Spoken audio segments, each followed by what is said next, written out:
ఓం శ్రీ గురుభ్యో నమః. హరి ఓం. శ్రీ మహాగణాధిపతయే నమః. శ్రీ మహాసరస్వత్యై నమః. హరి ఓం. ఆదిత్యాయ సోమాయ మంగళాయ బుధాయ చ గురుశుక్రశనిభ్యశ్చ రాహవే కేతవే నమః. భక్త మహాశిలందరికీ విజ్ఞప్తి, శక్తి మీడియా వీక్షిస్తున్నటువంటి ప్రేక్షక మహాశిలందరికి కూడా మా నమస్తుమాంజలు. శక్తి మీడియా అందరూ వీక్షించి ప్రతి ఒక్కళ్ళు కూడా సబ్స్క్రైబ్ చేయండి, లైక్ చేయండి, షేర్ చేయండి. నేను మీ మాంధాత దుగ్గ్రాల సత్యనారాయణ శర్మ. ఈ ప్రపంచం మొత్తం కూడా నవగ్రహ ఆధీనం.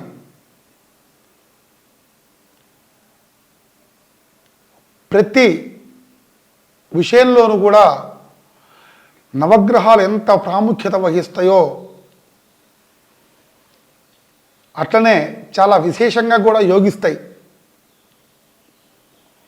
ప్రతి గ్రహానికి అంటే మేషాది ద్వాదశ రాశుల్లో కూడా నవగ్రహాలు అంటే సూర్యుడు, చంద్రుడు, అంగారకుడు, ఆయన్నే కుజుడు అని కూడా అంటారు. తర్వాత బుధుడు, గురుడు, ఆయన్నే బృహస్పతి అని కూడా అంటారు. శుక్రుడు, శనైశ్వరుడు, రాహు, కేతువు. ఈ నవగ్రహాలు మొత్తం కూడా ప్రతి గ్రహానికి మంచి చెడు రెండూ ఉంటాయి. ముఖ్యంగా మనకిప్పుడు తెలుసుకోవలసిన విషయం ఏంటంటే కుజుడు అంటే అంగారకుడు అని కూడా అంటారు. భూమిపుత్రుడు, మంగళుడు అంటే మంగళకరమైన శుభగ్రహం అని అర్థం. క్షత్రియ జాతికి సంబంధించిన వాడు. చాలామంది కుజుడు అనగానే భయపడుతూ ఉంటారు బాగా. అంటే మంగళగ్రహం, మంగళం అంటే శుభం అని అర్థం. ఎప్పుడైనా మనం ఒక శంకుస్థాపన చేసుకుంటున్నాం, ఒక గృహప్రవేశం చేస్తున్నాం, లేదా ఒక ఉపనయనం చేస్తున్నాం, లేదా ఒక వివాహం అంటే పెళ్లి చేస్తున్నాం. ఆ పెళ్లి చేసే యజమానులు అంటారు, అరే బాబు మంగళతోరణాలు కట్టాలరా నాన్న అంటారు. మంగళతోరణాలు అంటే ఏంటండి? మంగళం అంటే శుభం. ఆ ఇంట్లో శుభ కార్యక్రమం జరుగుతుంది కాబట్టి మంగళతోరణాలు కట్టాలి. మంగళ వాయిద్యాలు అంటే పెళ్ళికి మంగళ వాయిద్యాలు వాయిస్తుంటారు, సన్నాయి మేళం అని. అవి కూడా మంగళకరమైనవే, శుభకరమైనవి. అట్లనే ఈ కుజుడు కూడా మంగళుడు అనే నామధేయం గలవాడు. ప్రతి తల్లిదండ్రులు, ప్రతి వాళ్ళు కూడా శాస్త్రి గారు, సిద్ధాంతి గారు, మా అమ్మాయికి ఆ అబ్బాయికి పెళ్లి చేద్దాం అనుకుంటున్నాం, జాతక భాగం ఎట్లా ఉందో చూడండి, కుజదోషం ఉందా అని అంటూ ఉంటారు. ప్రతిదీ కూడా కుజదోషం కాదండి. ప్రతిదీ కుజదోషం అయితే అందరికీ కుజదోషం ఉంటే మనం ఇట్లున్నాం.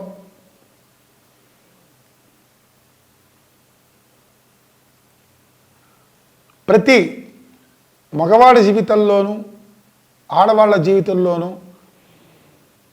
ఎక్కడో అక్కడ కుజుడు కొద్దిగా ఎఫెక్ట్ ఉంటూనే ఉంటాడు. దాన్ని ఊరికి అన్నిటికి కూడా బాగా భీష్మించుకొని కూర్చొని కుజదోషం ఉంది, సర్పదోషం ఉంది, ఇవన్నీ చాలామంది అనుకుంటుంటారు. దానికి తగ్గ పరిహారాలు ఒకవేళ ఉంటే కనుక దానికి తగ్గ పరిహారం అన్నీ సర్దుకోబోతాయి. కుజుడు, రాహు, కేతు 3 సర్పగ్రహాలే. కానీ రాహు కేతువులు ఇద్దరు కూడా 2 కూడా ఛాయాగ్రహాలు. ఇక్కడ కుజుడు ఒక్కడే మెయిన్ గా ప్రాముఖ్యత వహిస్తాడు. ఏ మనిషికైనా సరే జన్మ లగ్నాత్ ద్వితీయంలో అంటే 2వ ఇంట్లో, 4వ ఇంట్లో, 7వ ఇంట్లో, 8వ ఇంట్లో, 12వ ఇంట్లో ఉంటే అంటే ద్వాదశ స్థానం 12వ ఇంట్లో ఉంటే కుజదోషం ఉంటుంది అని అంటుంటారు. అది కొంతమేర కరెక్ట్గా అయినప్పటికి కూడా ఆ కుజుడుల స్థానం మీద గురుడు దృష్టి తగిలితే కుజదోషం ఉండదు అని చెప్పేసి కూడా అంటుంటారు. ఏ మనిషికైనా సరే లగ్నంలో కుజుడు ఉంటే గనక కుజదోషం అని ఎక్కడ ఏ పురాణాల్లోనూ ఏ శాస్త్రాల్లో కూడా చెప్పలేదు.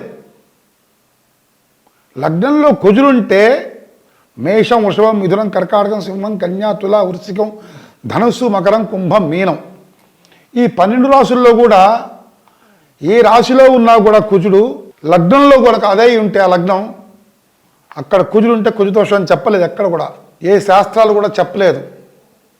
ఆ లగ్నంలో కుజుడు ఉంటే వాళ్ళ వ్యక్తిత్వం బయటపడుతుంది, వాళ్ళ మనస్తత్వం బయటపడుతుంది. అంతేగాని అన్ని అపోహలు పడకూడదు. కుజుడికి మేష, వృశ్చికాలు ఉచ్చ స్థానాలు అంటే మంచి స్థానాలు. ఆ 2 స్థానాలకు అధిపతి ఎవరు? కుజుడు. ఈ కుజుడికి అధిష్టాన దేవత సుబ్రహ్మణ్యేశ్వర స్వామి. జన్మలగ్నాత్ ద్వితీయంలో అంటే 2వ ఇంట్లో ఉంటే అమ్మో మా అమ్మాయి కుజదోషం ఉంది, అమ్మో మా అబ్బాయి కుజదోషం ఉంది, వీళ్ళిద్దరికి కుజదోషం ఉంటేనే వివాహం చెయ్యాలి, లేకపోతే 4వ ఇంట్లో ఉన్నాడు కాబట్టి వివాహం చేయాలి, లేకపోతే సప్తమంలో ఉన్నాడు కాబట్టి వివాహం చేయాలి, లేకపోతే అష్టమంలో ఉన్నాడు కాబట్టి ఇద్దరికి కలిసింది కాబట్టి చేయాలి, లేకపోతే 12వ ఇంట్లో ఉంటే గనక వాళ్ళిద్దరి కుజదోషం పరిపూర్ణంగా ఉందని అంటుంటారు. జన్మలగ్నాత్ ద్వితీయంలో కుజుడు ఉంటే గనక ధనస్థానంలో ఉన్నట్టు. ఆయన మహర్దశ వచ్చినప్పుడు చక్కగా యోగిస్తాడు.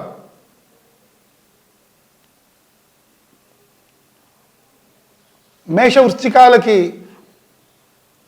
అధిపతి కుజుడు, మకరం ఉచ్చ ఆయనకి, కర్కాటక నీచ.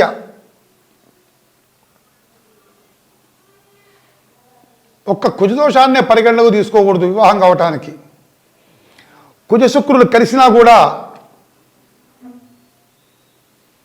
వివాహం లేట్ అవుతుంది.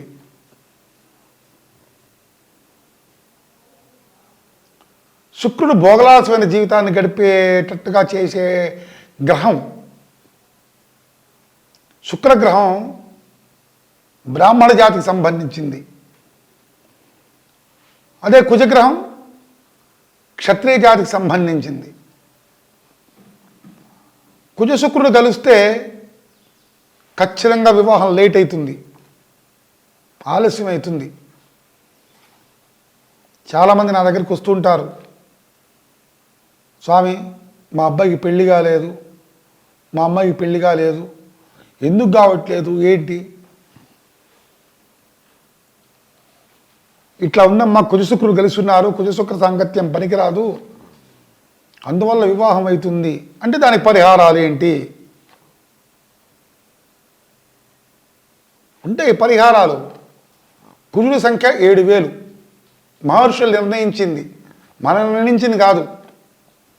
మహర్షులు నిర్ణయించిన సంఖ్య 7000.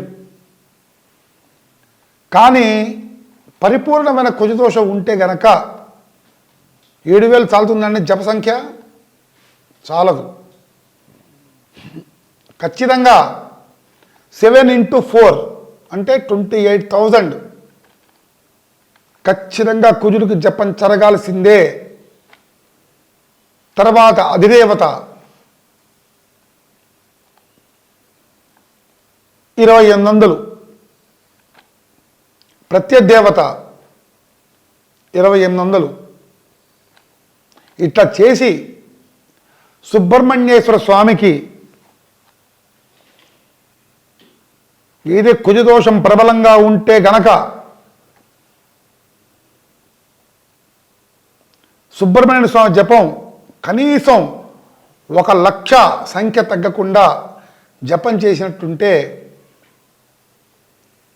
కుజదోషం కొద్దిగా తగ్గుతుంది, వివాహానికి అనుకూలంగా ఉంటుంది.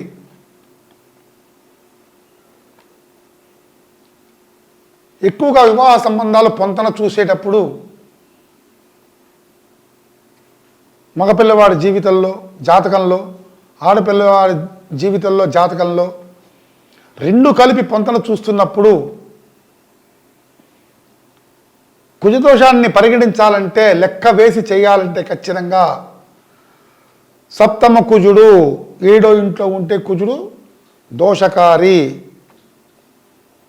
ఆ కుజదోషాన్ని ఎట్లా చూస్తారండి? లగ్నాత్ సప్తమంలో వివాహానికి సంబంధించి చంద్రుడి దగ్గర నుంచి కూడా చూస్తారు. చంద్రుడి దగ్గర నుంచి కూడా కుజుడు ఎట్లా ఉన్నాడు, శుక్రుడున్న దగ్గర నుంచి కూడా కుజుడు ఎట్లా ఉన్నాడు. ఇరువురికి వివాహానికి సంబంధించి ఇరువురు జాతకాల పరిశీలనలోకి వస్తే ఇట్లనే చూడాలి. లేదా అష్టమంలో ఉంటే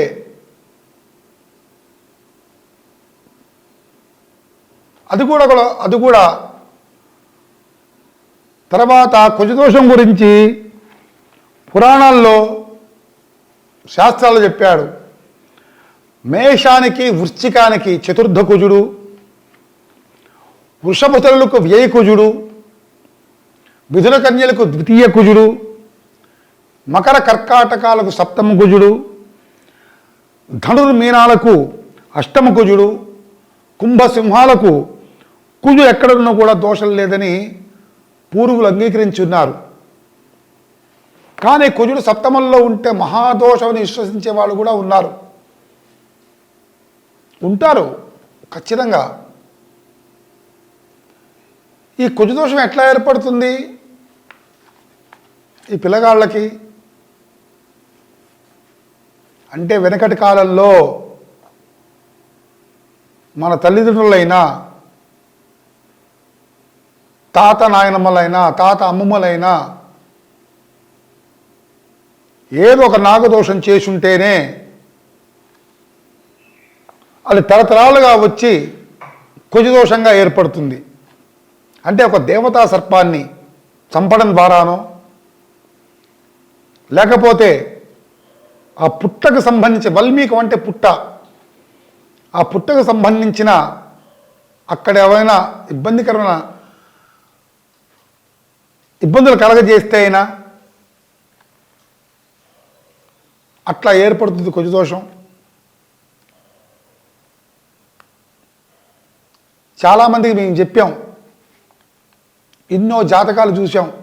శుక్రుడు కలిస్తే వివాహం లేట్ అవుతుంది, ఈయనకి కుజదోషం ఉంది, ఈ అమ్మాయి కుజదోషం లేదు, లేదా ఈ అమ్మాయి కుజదోషం ఉంది, లేదా ఈ అబ్బాయి కుజదోషం లేదు, పెళ్ళి చేయొద్దు, లేకపోతే పరిహారాలు చేయించండి. చేయిస్తే తగ్గుతుందా? కొద్దిగా తగ్గుతుంది, పరిపూర్ణంగా శాంతి ఎక్కడ లేదు. సాక్షాత్ బ్రహ్మదేవుడు దిగొచ్చినా కూడా మా కుజదోషం ఉంది, కుజదోషాన్ని తీసేయండి అన్నా కూడా ఆయన గారు కూడా తీసేయలేరు. ఇది సత్యమైన మాట. ఆ కుజదోషం కనుక ఉండేటుంటే మంచి మంచి కార్యక్రమాలు చేయాలి. వల్మీక పూజ అంటే పుట్టక పూజ చేయాలి. తర్వాత పరాన్న భుక్తి. పరాన్నం అంటే మన ఇంట్లోనే తినగలగాలి, ఏదైనా వండుకొని, వేరే వాళ్ళ ఇంటికి పోయి తినకూడదు. తర్వాత ఉపవాసం ఉండాలి, నేల మీద పడుకోవాలి, 7 మంగళవారాలు నిష్టగా నిక్కచ్చిగా ఉండి ఎర్ర దుస్తులు ధరించాలి, సాధ్యమైనంత వరకు మౌనంగా ఉండాలి. ఎరుపు పళ్ళు అంటే ఎర్రటి పళ్ళు, ఫలాలు అంటే దానిమ్మకాయలు, ఎరుపు యాపిల్ కాయలు, ఎరుపుకు సంబంధించిన ఏవైనా సరే ఆ రోజు ఆరగించాలి. సాయంత్రం పూట, రాత్రిపూట ఎర్రటి పూలతో పూజ చేయాలి.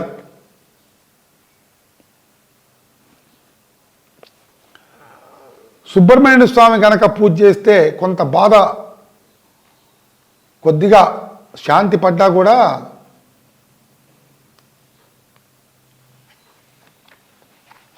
వెంటనే సంబంధాలు వెంటనే కుదరబంటే కుదరవు.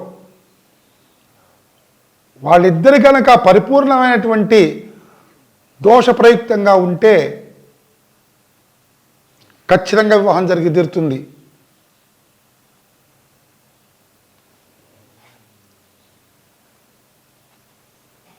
కుజుడు ప్రతి దాంట్లో కూడా దోషకారి కాదు. ఒకళ్ళ జాతకంలో ఉండి ఒకళ్ళ జాతకంలో లేకపోయినా, గర్భం రాకపోవటం, ఒకళ్ళు వచ్చినా విచ్ఛిన్నం కావటం,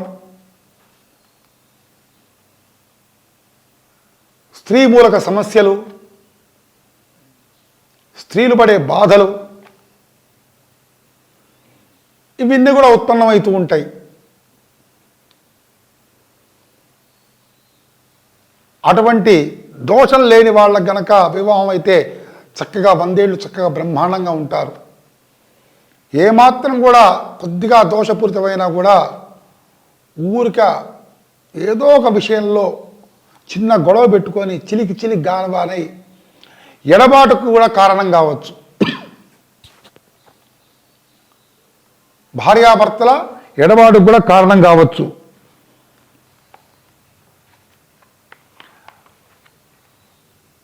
ఈ కుజదోషం ప్రత్యేకంగా కళత్ర భావానికి హాని కలిగిస్తుందని చెప్పేసి అలాంటి జాతకులకు వివాహం చేయరాదని కూడా చెప్తున్నాయి శాస్త్రాలు. అటువంటి దోషం ఉన్నటువంటి వాళ్ళకే వివాహం చేస్తే కనుక పరిపూర్ణమైన సౌఖ్యం పొందగలుగుతారు. మొట్టమొదటిగా అందరినీ భయపెట్టేది ఏంటంటే, జాతక భాగంలో ఈ జాతకాన్ని తీసుకొని సిద్ధాంతి గారి దగ్గరికి వెళ్ళినప్పుడు ఎంతటి మంచివాళ్ళైనా ఎంతటి ఇబ్బందికరమైన వ్యక్తులైనా భయపెట్టేది వివాహ సంబంధం విషయంలో కూడా కుజదోషం. ఈ కుజదోషం అనేది మానవులను అంతా భయపెడుతుందన్నమాట. కాబట్టి వధూవరుల జాతకాల్లో, రెండు జాతకాల్లో కూడా కుజదోషం సమతుల్యంగా ఉండాలి. అంటే ఇందాక చెప్పా, సమంగా ఉండాలి.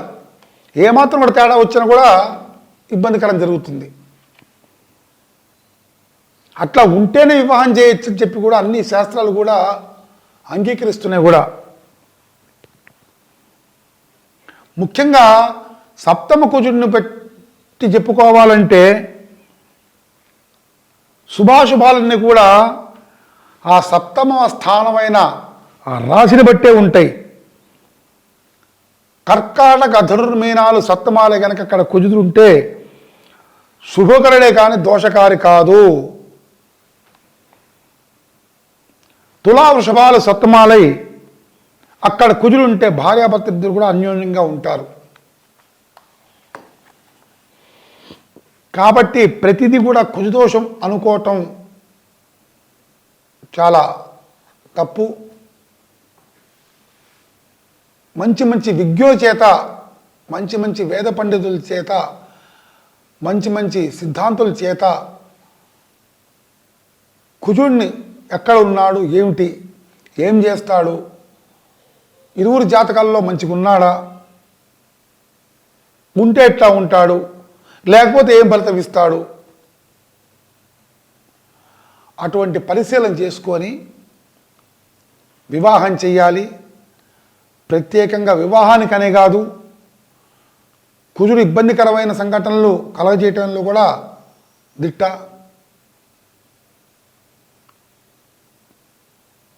దక్షిణ దిక్కుకు అధిపతి అయినా,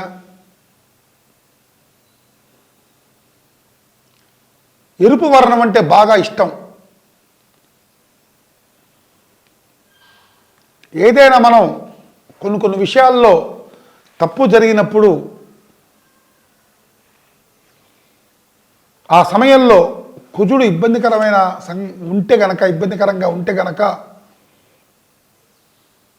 ఏదో ఒక రూపంలో ఇట్లా గీసుకోబోయి రక్తం రావటము, రక్త దర్శనం ఖచ్చితంగా అయి తీరుతుంది. అటువంటి దోషాన్ని కూడా చక్కగా సమూలంగా తీసేయలేనప్పుడు కూడా కొద్దిగా నివారించవచ్చు. చాలా జాగ్రత్తలు తీసుకోవాలి. మొన్న జరిగిన సంఘటన, భార్యాభర్తలకు వివాహమైంది, జాతకాలు చూసుకోలేదు, ఇద్దరు గవర్నమెంట్ ఉద్యోగస్తులే, ఒకడు ఎల్ఐసి, ఒక టీచర్. వివాహం అయింది, 5-6 సంవత్సరాలు అయింది, 7 సంవత్సరాలు అయింది, 8 సంవత్సరాలు అయింది, పిల్లగాళ్ళు పుట్టట్లే. నా దగ్గరికి వచ్చారు, అయ్యా శాస్త్రి గారు ఏంటి, ఇద్దరం గవర్నమెంట్ ఉద్యోగస్తులవే, పిల్లగాళ్ళు లేరు, సంతానం లేకపోతే సంతోషం లేదు మా ఇంట్లో, మరి ఏం చేయాలి? ఇరువురు జాతకాలని పరిశీలించా. ఒకటి పరిపూర్ణంగా కుజదోషం ఉంది, ఒకళ్ళు కొద్దిగా ఉంది.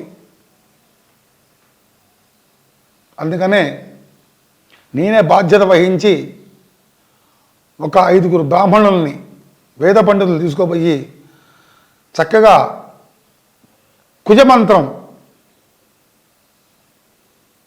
ఆ మంత్రం జపించి 28,000 సార్లు జపించి, అధిదేవత ప్రత్యదేవత కూడా 2800 చేసి, సుబ్రహ్మణ్యేశ్వర స్వామి మూలమంత్రానుష్ఠానం కలిగినటువంటి వారు ఎవరైతే ఉన్నారో వాళ్ళని నియమించి చక్కగా బ్రహ్మాండంగా జపం చేశాం.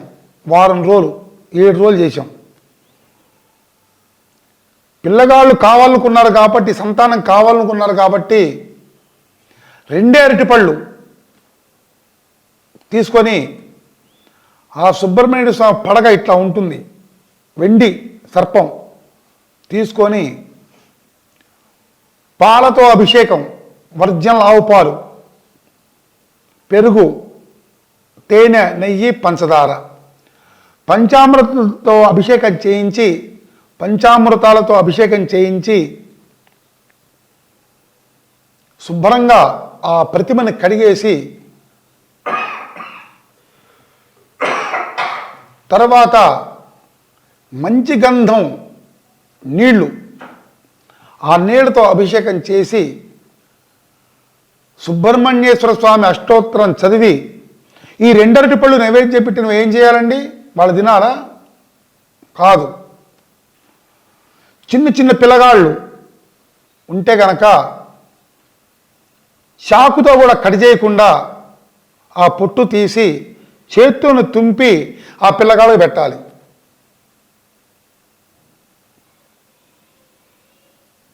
ఆ పిల్లగాళ్ళకి పెట్టినట్టుంటే బ్రహ్మాండంగా సంతానం అందుతుందని చెప్పా. ఇట్లా వారం రోజులు చేశాం.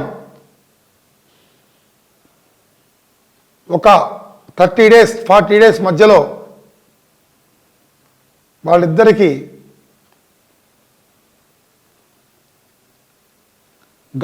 గర్భం దాల్చిందని చెప్పేసి నాకు ఫోన్ వచ్చింది. వాళ్ళిద్దరికి కవల పిల్లలు పుట్టారు. అంటే కుజుడిని మంత్రం చదివేటప్పుడు, గతంలో కొన్ని వీడియోలో కూడా చెప్పాను, మనం ఒక పని చేస్తున్నప్పుడు నిబద్ధత ఉండాలండి. పరిపూర్ణమైన దృష్టి కలిగి ఉండాలి మనం, ఏ పనైనా సరే, లేకపోతే అది వర్కౌట్ కాదు. నాకు బాగా అనుభవం. ఎందుకంటే నాకు లక్ష్మీ గణపతి ఉపదేశం ఉంది, సుబ్రహ్మణ్యేశ్వర స్వామి ఉపదేశం ఉంది. ప్రతిరోజు గాయత్రి మంత్రం చేస్తాం మేము. తెల్లవారుతో 4ంటికి అయితే చక్కగా కాలకృత్యాలు మొత్తం తీర్చుకొని 5ంటికి కూర్చుంటే 8ంటికల్లా మొత్తం అయిపోయి శివుడికి అభిషేకం కూడా చేసి లేస్తాం మేము. అంటే కొంత శక్తి అనేది మాకు ఆటోమేటిక్గా తెలవకుండా వచ్చేస్తుంది. మాకు ఈ గాయత్రి వల్ల, లక్ష్మీ గణపతి వల్ల, సుబ్రహ్మణ్య స్వామి వల్ల.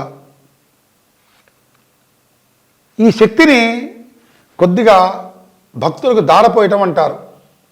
అంటే వాళ్ళు కూడా మంచిగా ఉండాలి కదా, అందరూ మంచిగా ఉండాలి, అందరూ సంతానవంతులు కావాలి, అందరూ కూడా సుఖంగా ఉండాలి.